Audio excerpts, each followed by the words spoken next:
ही धरणी त्याच वेगाने घिरट्या घालतीये, पण तू मात्र तुझ्या सुप्त मनाच्या आरामशाही जाळ्यात अडकून पडलायस.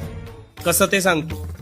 तू ठरवतोस उद्यापासून अमुक एक गोष्ट चांगली करू, पण तो उद्या काही तुझ्या आयुष्यात उजाडत नाही, आणि जरी उजाडला तरी परवा तुझा तोच संकल्प संपुष्टात आलेला असतो.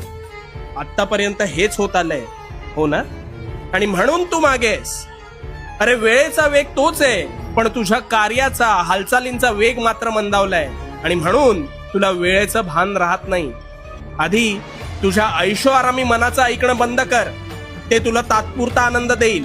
आणि उठ, तू या भूतलावर मानवी रूपात जन्म घेतलास. तुझ्या तल्लक बुद्धीचा आणि बुद्धी चातुर्याचा योग्य वापर कर.